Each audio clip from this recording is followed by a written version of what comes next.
I'm so glad that you've tuned in to one of the sermons from St Mary's. If you're new to our church and would like to find out more about being involved, please visit our website and drop us a line. We'd love to hear from you.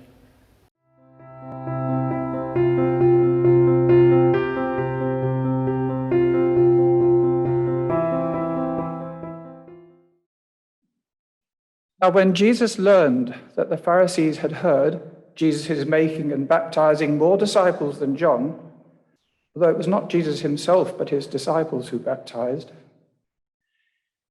he left Judah and started back to Galilee. But he had to go through Samaria.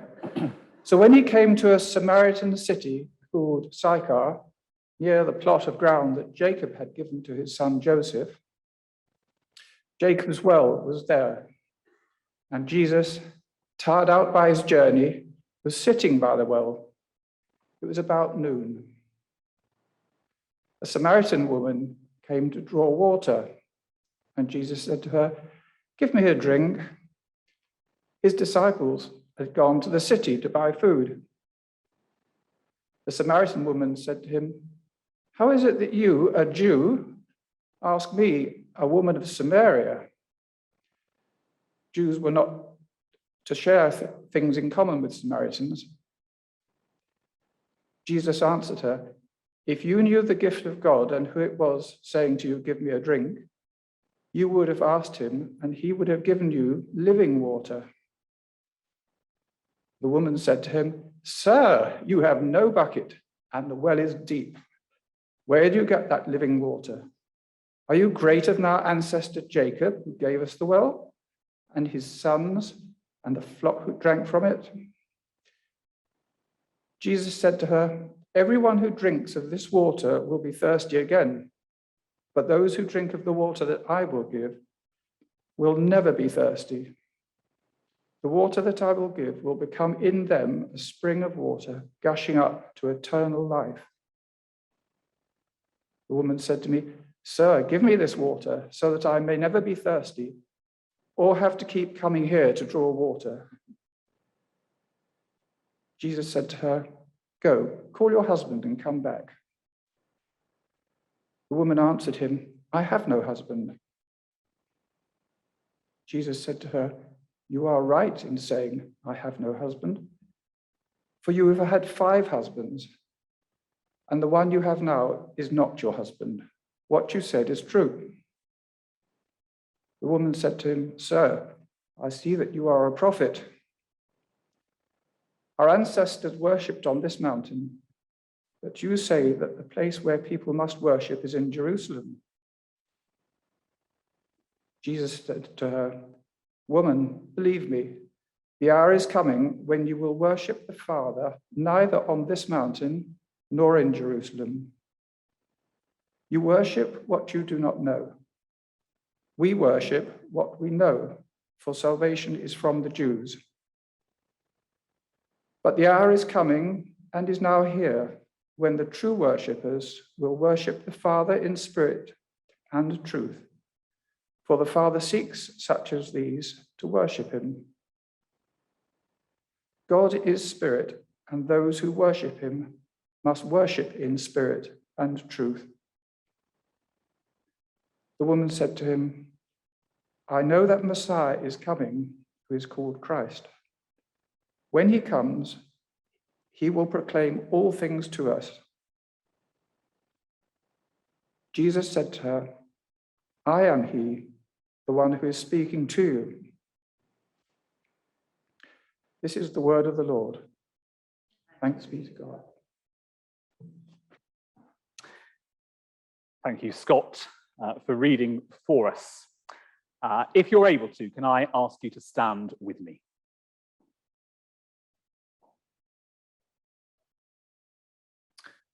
Great. Let's pray together. Lord, as we stand now, we recognize that we stand in your presence. We thank you that you long for those who worship you in spirit and in truth. So we thank you that you are with us this morning by your Spirit, perhaps in different ways, but in many ways in similar ways to that woman who saw you face to face. And we pray by the Spirit that we share that you would help us to see you and to see you face to face this morning, even as she saw you. In your name we pray. Amen. Please do have a seat. Let me start as we come to what is a complicated subject. Let me start with a confession. I stopped watching EastEnders in 1990. It had taken me 5 years to realise, and maybe I was just slow to learn, but after 5 years of watching EastEnders, I'd realised that basically the storyline was always the same. And that towards the end of every episode, just before those totemic drum beats of doom, the kind of like dun, dun, dun, dun, dun, dun, dun, dun, before the theme tune kicks in, that somebody would find themselves on their own, normally crying in the middle of the square, normally rejected and looked down on by other people because of something that had happened in their romantic life.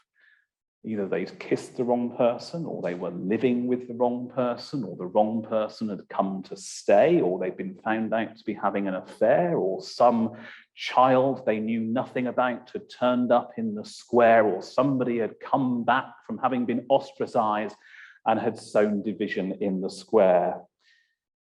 And it was usually based on their romantic or their sexual conduct, a tale of bad news that always ended with the question, I wonder who's going to be left out in the square tonight. And the reason it strikes me that EastEnders is such a popular BBC crowd puller, it still pulls in a regular 6 million people for each episode, is that bad news storyline reflects something that resonates with us in our everyday life as well. The bad news storyline of rejection and judgment, often because of the way people have conducted their romantic relationships, is a feature of everyday life in kind of curtain-twitching, Instagramming Britain up and down the country. The nation, in one way or another, is corporately asking itself the question, who's going to be left out alone in the square tonight? And it's not, sadly, just EastEnders that reflects that brokenness and that division and that pain. It's true, sadly, of the church as well. It might be a question that we might want to ask ourselves, who's going to be left outside the door today? And as we ask that question, we might also want to ask ourselves the question, I wonder what the good news looks like in that situation. Is there a better storyline? Does it always have to be a tale of bad news? Can we offer a better storyline rather than one of rejection and judgment? And that's where John 4 and this episode comes in. In every way, it reads like something like a soap opera episode. It's got a beginning, it's got a middle, it's got an end. There's shocks and there's cliffhangers at every turn in the story, and there's a great ending, which we're going to look at this morning. It will really help you to have John 4 open in front of you. It's page 97 in the New Testament section of the Bibles. Don't get confused. The numbering system in our Bibles starts again when it gets to the New Testament. So basically turn towards the back, find page 97, and you'll probably be in John 4. And we're going to look at these verses together.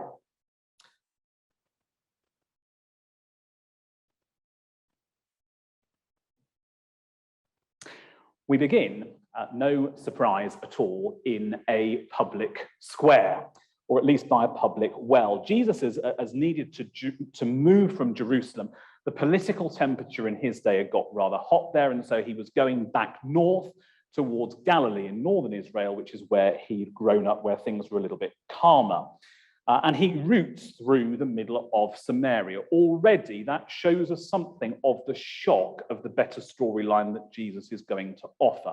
You might be aware, and certainly John notes it for us if we're not aware, that actually Jews didn't associate with Samaritans. Pure Jews had a problem in their minds with Samaritans. You might be aware that the nation, or the ethnic group of Samaria, had originally descended from the Jewish nation, that way back in history, the sexual misconduct of their ancestors had led them to intermarry with the nation groups around them, and that therefore in the pure Jewish mind, there was something that was impure about the ethnic group of the Samaritans. And so in Jesus's day, Jews would often route around Samaria. It was a detour, and they were walking. It was a detour of tens of miles to walk through the desert around Samaria to avoid going through that area. But Jesus, for his part, pitches on straight in. And in verse 6, we read that he pauses at the well. It's midday. His disciples have headed off into nearby Sychar to grab some food. And here comes a Samaritan woman to draw water. It doesn't seem, at least that doesn't seem like a surprise. It seems that she goes to the well pretty much every day at midday. Until we really think that that's a pretty weird time to go to a well to draw water in the heat of the midday sun. We might reflect that she's probably there precisely because she wants to avoid everybody else. And we find out later in the story that she's had 5 husbands and that the man that she's living with now is not her husband. No one wants to be her friend. Everyone wants to reject her. And so rather than to run the public shame gauntlet every day of going to that well, she decides to go at midday when she knows that nobody else will be there. Except that today there is someone there. And that's Jesus, verse 7. He asks her for a drink, and she's shocked on every level. This is almost something that is worthy of the EastEnders drumbeats. How is it, she says, that you, a Jew, brackets, man, ask me, a Samaritan woman, for a drink? Jesus appears not to have done any of the textbook reading on how Jews and Samaritans were supposed to relate. It appears that he missed the synagogue lesson on male and female relationships in ancient Near Eastern society. And he doesn't seem to have done his homework either on community relations between Jews and Samaritans. There's rather a lot of shocks that are starting to pile up. Verse 10, Jesus goes on, if you knew the gift of God and who it is who's saying to you, give me a drink, you would have asked him and he would have given you living water. Here we've got a bad news situation. A woman who comes on her own to the well at midday because everyone behind their curtains is watching and accusing and judging. But the surprise is that Jesus turns that bad news situation into a good news situation. He doesn't ignore her. He doesn't move away from her. He doesn't reject her. He doesn't refuse to speak to her. He doesn't look down his nose at her. In fact, he's happy to be vulnerable before her. I need a drink, he says. And he's equally happy not just to receive his own needs, but equally to give, and not just to give, but to give of his best. He offers her eternal life. He offers her wellness. He offers her healing. He offers her restoration. He offers her reconciliation with God and with others. Who's going to be left out in the public square tonight? Who's going to be ignored or judged or rejected?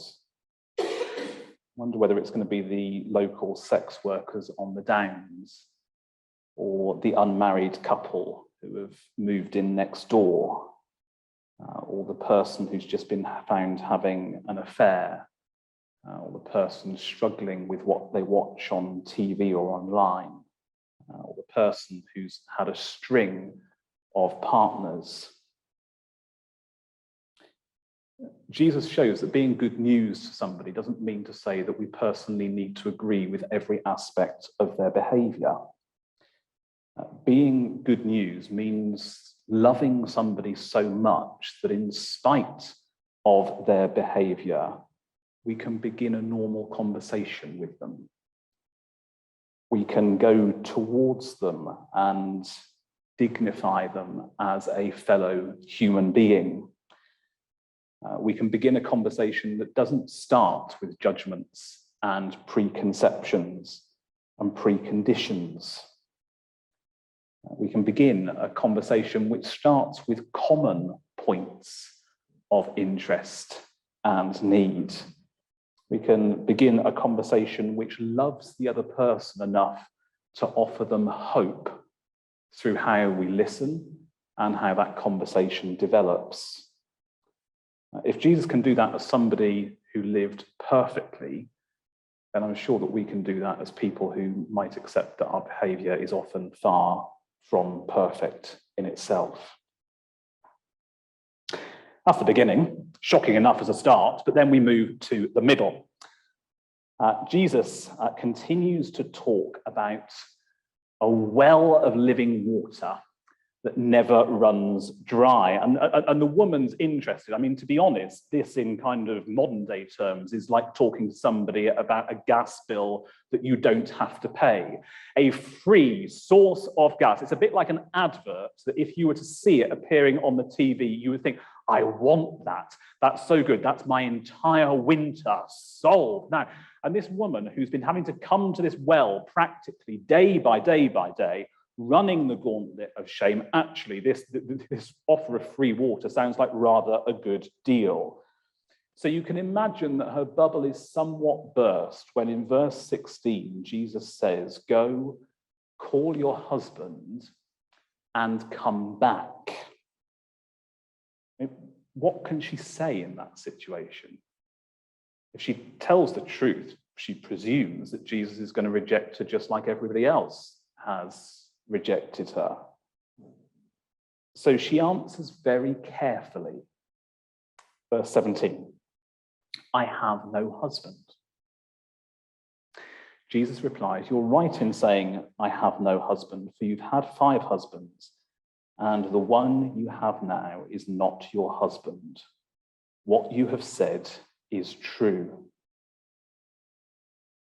Dun, dun, dun, dun, dun, dun, and then the kind of theme tune goes on. You can almost hear the booms of doom. But to her surprise, Jesus doesn't go away. It's obvious that by God-given insight, he's just seen right into this woman's life. And yet the surprise is that he's still sat there.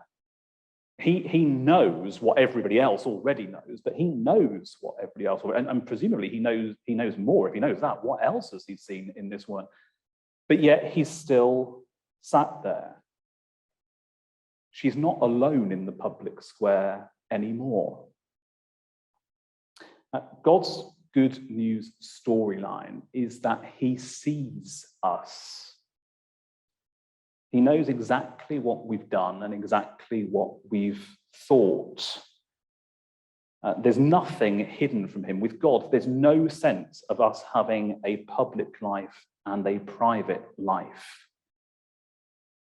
God sees all of our life, and yet he's still right there, right beside us. He's not going to cover over the complex realities as some kind of, well, that's the way that I'm here, that I'm going to kind of like pretend that that's not true. In fact, he's going to expose them. You've had 5 husbands, and the man that you're with is not your husband. He's going to embrace and run towards the truth and name reality. But God's naming of reality isn't a prelude to rejection.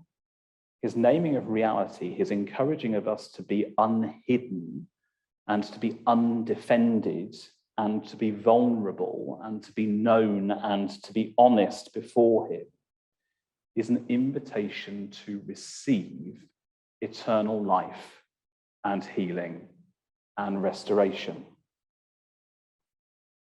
God's acceptance doesn't mean that our past failures aren't going to have repercussions. It might be that this woman and any number of her partners may well have had to have gone through due legal process, gone to the local courts.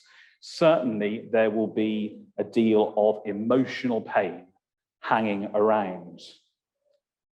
But it does mean that because Jesus himself has experienced the judgment of God's heavenly courtroom, that actually she's free to be accepted by him and loved by him. And so he sits right by her side and says, whoever you are and whatever you've done, I'm still here. I'm right with you. You're not alone. I wonder how you and I approach other people who have messed up in this whole area of romantic life and sexual conduct. I wonder if, like Jesus, we might offer a good news storyline of actually running towards people rather than running away from people, of not running away from the truth and the pain and the consequences of people's past failures, our own past failures, but of also offering the hope of God within that. I wonder if sometimes our own attitudes towards other people who have messed up are a reflection of our own experiences of how we've received God's forgiveness when we've messed up ourselves. Jesus later in one of the Gospels, speaking about another person who's sinned, said this, I tell you, her many sins have been forgiven, as her great love has shown. But whoever has been forgiven little, loves little. So we've had the beginning of a story. We've had the middle of a story. We've had quite a lot of shocks so far. We're building up towards the end. And we might think that a story like this deserves really a quiet ending. There's been a lot of healing going on. There's been a lot of one-to-one meeting. There's been a lot of undefended personhood going on. Surely this merits a quiet ending. But the great surprise is that there's anything but a quiet ending. In fact, there's a really loud ending, and the loud ending comes from the woman herself. Let's have a look down and look at verse 29, because she goes, perhaps slightly surprisingly, into the city that has shunned her, and she says, come and see a man who told me everything I've ever done. It's not as if she's trying to keep it quiet. She's now almost celebrating. He told me everything I've ever done. Verse 39, many Samaritans from the city believed in Jesus because of the woman's testimony. He's told me everything that I've ever done. The brokenness which has been named in front of God and dealt with by God, that story of healed brokenness now becomes her story, and it draws others to know Jesus as well. She's running towards the city that rejected her. She's becoming an agent of healing to a city that needs to know it. They've rejected her, but she loves them, so she goes to speak to them. She wants them to know God's forgiveness in the truth of their own circumstances as well. A society that shuns those who mess up will never be able to listen to their stories of grace. A society that shuns those who mess up runs the risk of being profoundly hypocritical. The good news is that a society who runs towards those who mess up with the arms and the message of love and forgiveness will also find forgiveness in its own brokenness. Forgive us our sins as we forgive those who sin against us. It'll find encouragement and courage to be undefended in our own brokennesses, and to experience, as that woman experienced, the wholeness of the healing of God. And so at the end of this story, notably, there are no EastEnders drum beats.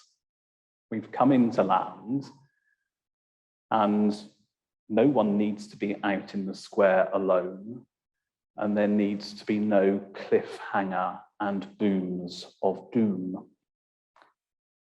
God says, I see you. I know you. I know you've screwed up. I've run towards you because I love you. I want you to know my forgiveness and my restoration in Jesus. And although the past might continue to have painful consequences, I'm by your side in all of them. Amen.